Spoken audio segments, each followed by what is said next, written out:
Stanley, a gente está ouvindo aqui agora o Coronel Borges, que é o responsável pela Defesa Civil em Minas Gerais. 124 funcionários próprios, 166 terceiros e comunidade. 288 pessoas sem contato, 114 próprios da Vale, tá certo? 174 terceirizados ou pessoas da localidade, tá certo? O número de mortos eu deixo para o Corpo de Bombeiros fazer a atualização, porque é eles que estão lá na base 1 contabilizando isso, e é nada mais lógico que essa informação parta do canal que está lidando diretamente com o tema e competente, tá certo? 31 dos mortos já identificados no INL, dos quais 18 servidores da Vale e 13 terceiros ou da comunidade. Vou passar agora para os órgãos que vão prestar mais as informações detidas e técnicas para os senhores. Agradeço e boa tarde. Major Santiago, porta-voz da Polícia Militar, vai falar agora. Importante para vocês, até ontem trabalhávamos com 250 policiais. Hoje chegaram mais 300 policiais da Academia de Polícia Militar, que já estão no patrulhamento auxiliando. Na verdade, a tramitação desde ontem já estão no patrulhamento auxiliando, inclusive com prisões. Nós já prendemos 2 pessoas tentando saquear. E uma outra notícia importante, repassada agora numa reunião que foi decidida, nós teremos a partir de amanhã também mais 400 policiais militares que irão acampar divididos em 16 pelotões. Nós teremos a troca de serviço desses policiais militares na área rural, inclusive.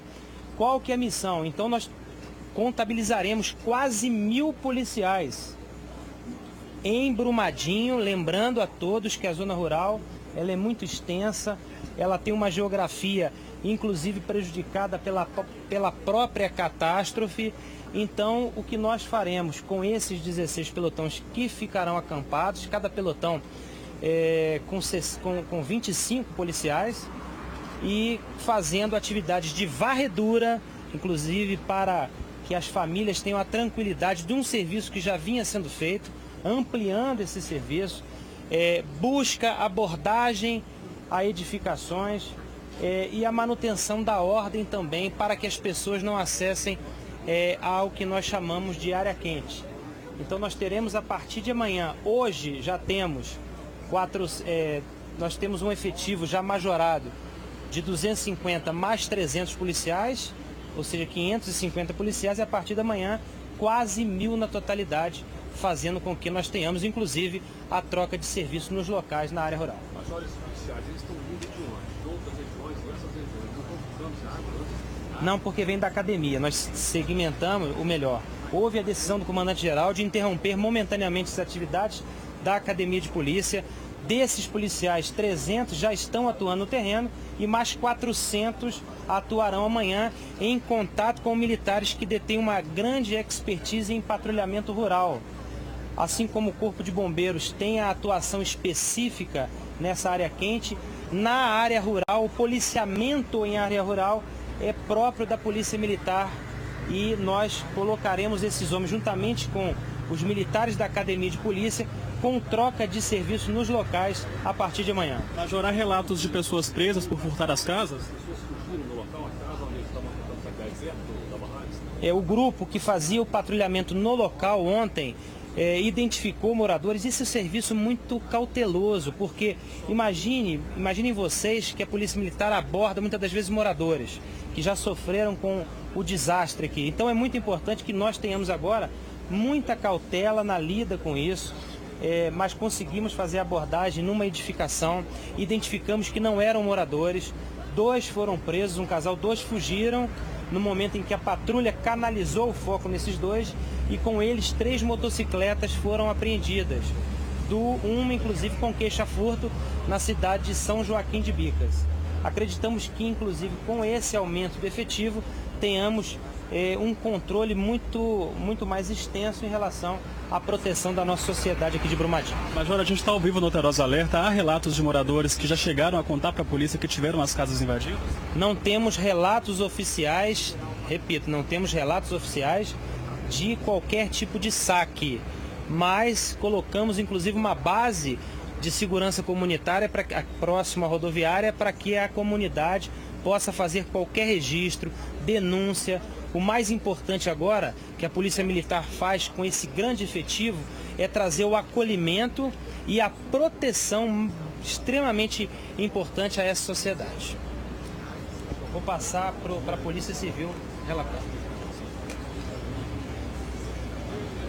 Boa tarde a todos. Importante ressaltar que a Polícia Civil se encontra diuturnamente empenhada na localização, remoção, identificação e liberação dos corpos no IML.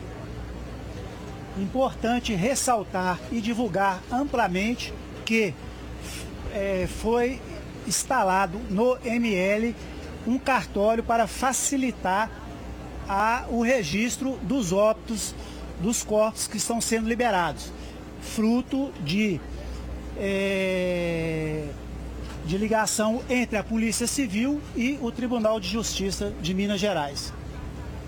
No momento também nós estamos empenhados também na investigação relacionada aos fatos que aconteceram aqui. Stanley, é isso então, a coletiva vai continuar. Até então os dados não foram atualizados, daqui a pouquinho a gente volta com mais informações aqui de Brumadinho. Perfeito, Ricardo, quero repercutir com o Rafael Martins esse ponto. Manu, até que eu possa buscar o meu estado inteiro. Rafa, você vê que Minas Gerais se organizou, né, nesse momento agora, para poder dar satisfações, apresentar notícias e informações para a comunidade, e está fazendo isso constantemente, não é correto? Exatamente, correto. Acho que esse ponto, se é que existe um ponto que há que se destacar, é esse. As forças se uniram de tal forma que um sabe aonde começa a expertise do outro, e com isso a resposta do salvamento se torna cada vez mais rápida e mais eficaz. E é o que a população espera. E é o que todos nós esperamos. Eu vou buscar meu estado inteiro. Vem comigo, Minas Gerais, pro lado de cá. Rafael Martins está comigo, mas está na hora de nós buscarmos toda Minas Gerais para continuar acompanhando. Inclusive, vamos voltar ao vivo para Brumadinho, onde o Ricardo Miranda está lá ouvindo as autoridades. Mas agora eu junto toda a rede da TV Alterosa. Eu dou boa tarde para todos vocês que estão acompanhando o Alterosa Esporte. Sejam todos muito bem-vindos. Nós estamos ao vivo em Brumadinho. O Ricardo Miranda está lá acompanhando os depoimentos, as falas das autoridades. Nós já ouvimos a Defesa Civil, que já prestou seus esclarecimentos. Ouvimos o Major Santiago da sala de imprensa da Polícia Militar. Há poucos minutos agora falava o responsável pela Polícia Civil. Assim que estiver preparado o Ricardo, nós vamos colocar Minas Gerais assistindo a essa entrevista, a essa coletiva, porque sem dúvida nenhuma ela é a notícia do momento, né? As forças de segurança. Rafael Martins, boa tarde. Olá, Stanley, muito boa tarde para você, boa tarde a todo o estado de Minas Gerais. Estado inteiro ligadinho conosco aqui, né? Nós vamos agora ao vivo para Brumadinho, onde o Ricardo Miranda está acompanhando em tempo real. Agora fala o Tenente Aihara. Com você, Ricardo. Boa tarde, Minas Gerais. Vamos ouvir então o Tenente Aihara, o porta-voz do Corpo de Bombeiros. A leitura e monitoramento com os piezômetros, né, com todo o instrumental específico, ela está sendo feita, né, em tempo real, e no momento não existe nenhum tipo, né, de risco de rompimento de barragem. A expectativa é que esse bombeamento ele ainda dure cerca de 10 dias, e após esse período a expectativa é que a barragem seja completamente esvaziada. Em relação às operações do Corpo de Bombeiros, nós continuamos com uma equipe muito grande na área do ônibus. Realmente o local, para conseguir fazer o acesso, é um local bastante difícil. Então a gente já deu continuidade nesses trabalhos a partir das 4 horas da manhã de hoje, quando a gente começou a lançar equipes. E também temos trabalhado em conjunto com as forças de Israel na localização e identificação das vítimas que estavam provavelmente no refeitório. Em relação aos equipamentos... Uma pergunta para o Ricardo, para ele poder fazer para mim lá.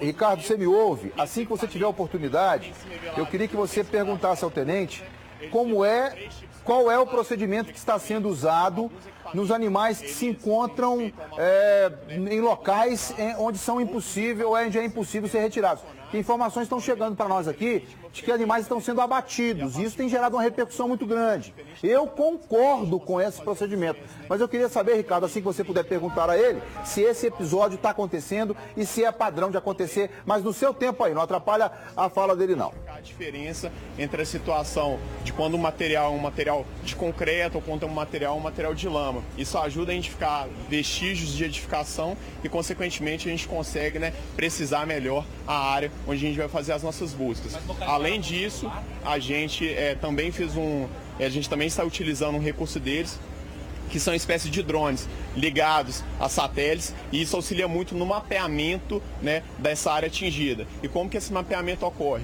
A partir das coordenadas, né, e também de todo o levantamento que é feito com o apoio desses drones, a gente consegue fazer, né, um georreferenciamento, e aí com a colaboração de pessoas que estão lá em Israel, a gente consegue identificar exatamente para onde que esses pontos que foram atingidos, no momento em que foram impactados para a lama, eles se deslocaram. Com isso, já no dia de hoje, a gente conseguiu fazer acesso a um local onde já estamos encontrando alguns corpos nesse momento. Então, o instrumental de Israel ele tem se mostrado, né, efetivo. Algumas ferramentas, né, para o nosso tipo de desastre, elas são mais importantes do que outras, mas em geral tem sido sim uma ajuda benéfica. E tanto o Corpo de Bombeiros quanto as Forças de Israel têm trabalhado numa cooperação muito íntima, nos trabalhos nos ônibus e também nessa área do refeitório.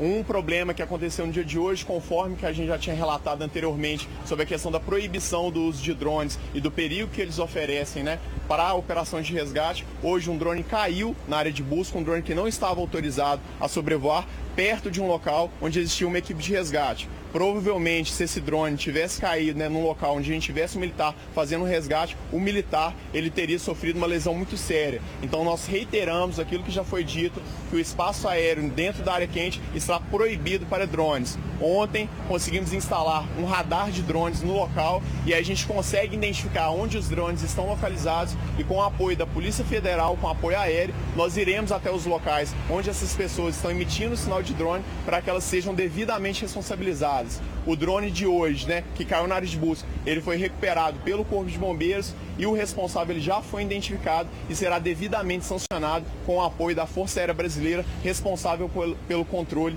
do espaço aéreo. Além disso, reiteramos mais uma vez a questão da proibição de público não autorizado acessar a área quente pela questão de possibilidade de acidentes, como infelizmente algumas pessoas têm feito, têm insistido, né, e têm se colocado em situação de risco. Então, em muitas situações, o Corpo de Bombeiros ele tem que parar o trabalho que está sendo feito, né, de resgate, de busca por vítimas, para que a gente consiga retirar, né, essas pessoas que estão invadindo a área de isolamento, mesmo com todo o apoio que está sendo dado pela Polícia Militar e pelos órgãos de segurança. Continuaremos os trabalhos, né, até o avançar da noite. Estamos, né, a situação envolvendo a questão dos óbitos. É porque pela dinâmica de nem todos os corpos poderem ser retirados do local naquele momento, e sim, às vezes a gente precisa de um apoio aéreo, de um outro recurso, a gente está deixando, né, para soltar essas informações mais para o final da tarde, quando a gente já conseguiu retirar esses corpos da área de lama e já conseguiu trazer para o nosso posto avançado. Além disso, as ações, né, elas vão continuar se delineando também com o serviço de inteligência. Ontem uma iniciativa muito importante, né, em relação à identificação das vítimas do refeitório foi a comparação de identificação de mobiliário, a questão de georreferenciamento, e vamos continuar fazendo uso desse tipo de informação.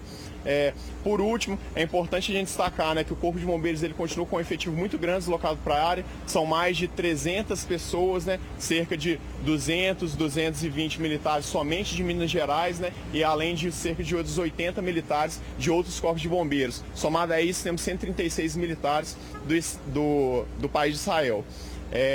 Além disso, também o trabalho dos cães farejadores, eles têm se mostrado muito útil nessa situação, né? Temos, além dos nossos cães, recebido também cães de corpos de bombeiros militares de outros estados, e a expectativa é que no dia de hoje a gente tenha um aumento significativo no número de vítimas encontradas. Estamos ao vivo no Taroz Alerta, muitas pessoas perguntando sobre os animais que foram atingidos pela barragem, alguns presos na lama. Sim, em relação aos animais que foram atingidos pelo impacto da lama, mais de 26 animais já foram resgatados. Para a questão dos animais, foi feito um plano de manejo específico. Esses animais eles estão sendo encaminhados para os 2 locais principais, são 2 fazendas, né, aptas a receber esse tipo de animal. Nesse local está sendo instalada toda uma estrutura de recepção e, além disso, o IBAMA e outros órgãos de fiscalização eles têm acompanhado. Mas eles estão sendo abatidos? A empresa responsável, né, pelo empreendimento, ela já disponibilizou uma equipe de veterinários, e a situação do abatimento ela funciona da seguinte forma: em alguns casos, o resgate do animal animal, ele não se torna viável pelas seguintes situações. O sofrimento pela questão da tração que o animal sofre não é do ponto de vista de sofrimento, pelo tanto de sofrimento que o animal ele acaba recebendo, é mais interessante optar pela eutanásia do que fazer o resgate do animal. Alguns animais, pelo próprio tipo de fratura, pela questão de perfurações que eles sofreram no momento do impacto da lama, não é, do ponto de vista ético, insistir no sofrimento dele. Por isso, depois de uma decisão que é acatada, que é avaliada por vários veterinários, seguindo determinações normativas, aí sim é feito o abate. O abate, ele só é feito em situação que realmente depois de que passou por toda essa avaliação, por toda essa situação de uma análise bastante cuidadosa, bastante minuciosa, devidamente autorizada, em segmento a essas normativas que ele é feito. Via de regra, esse abate, ele é feito por aplicação de injeção letal. Mas, evidentemente, outras situações específicas, elas devem ser analisadas considerando as dificuldades de acesso que a gente tem em algum local em situações específicas de recursos logísticos. O Corpo de Bombeiros também tem essa preocupação com a questão dos animais e prova disso, são esses 26 animais que já foram resgatados até o momento. Stanley, a gente continua acompanhando a coletiva aqui então e a qualquer momento a gente volta com mais informações. É com você. Obrigado, Ricardo. Eu quero... Me dá aqui, Marcelo. Deixa eu ficar nessa cá. Rafa. Oi, Stanley. Que profissional preparado o Tenente Aihara, hein? Muito preparado, Stanley. Conheço ele já de outras reportagens, já tive a oportunidade de entrevistá-lo. Ele é muito preparado, muito atencioso e competente, viu, Stanley? Parabéns. É importante a gente realçar aqui o trabalho que ele tem feito e, em nome dele, também abraçar todos os bombeiros, né, Stanley? A gente vai fazer isso, mas eu quero deixar claro que as nossas forças de segurança, e quando eu digo nossas, eu não digo mais de Minas Gerais, as nossas, aquelas que estão conosco, cada um respeitando a sua expertise, a sua prioridade, elas estão com as respostas na ponta da língua. Muito. Na ponta da língua. Nós tínhamos uma discussão muito séria agora de rede social sobre como estariam sendo abatidos os animais, especulação de que estariam sendo abatidos de tiros, aquela coisa toda.